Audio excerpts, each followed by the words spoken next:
সম্মানিত সকল উপস্থিতিবৃন্দ, আমি আমার বক্তব্যের প্রথমেই বলেছি যে আমরা একটি দায়িত্বশীল সরকারের ভূমিকা পালন করতে চাই, যেই সরকার জনগণের জন্য কাজ করবে, যেই সরকার কাজ করবে দেশের জন্য।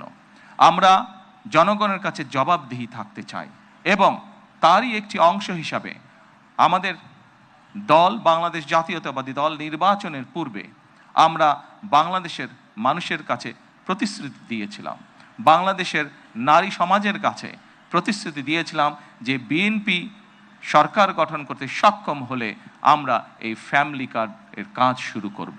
আপনারা নিশ্চয়ই খেয়াল করেছেন, আমরা আল্লাহর রহমতে বাংলাদেশের মানুষের সমর্থন নিয়ে বিগত নির্বাচনে সরকার গঠন করার 1 মাসেরও কম সময়ের মধ্যে আমরা আমাদের এই প্রতিশ্রুতি, জনগণের কাছে দেওয়া প্রতিশ্রুতির কাজ আমরা শুরু করেছি।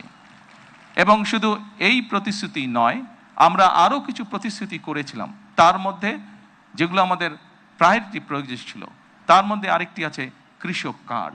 সেই কৃষক কার্ডের কাজও আমরা শুরু করেছি ইনশাআল্লাহ। ঠিক আজকের এই অনুষ্ঠানে আমরা যেভাবে 37,000 মানুষের কাছে, 37,000 নারীর কাছে আমরা ফ্যামিলি কার্ড তুলে দিতে সক্ষম হয়েছি, ঠিক একইভাবে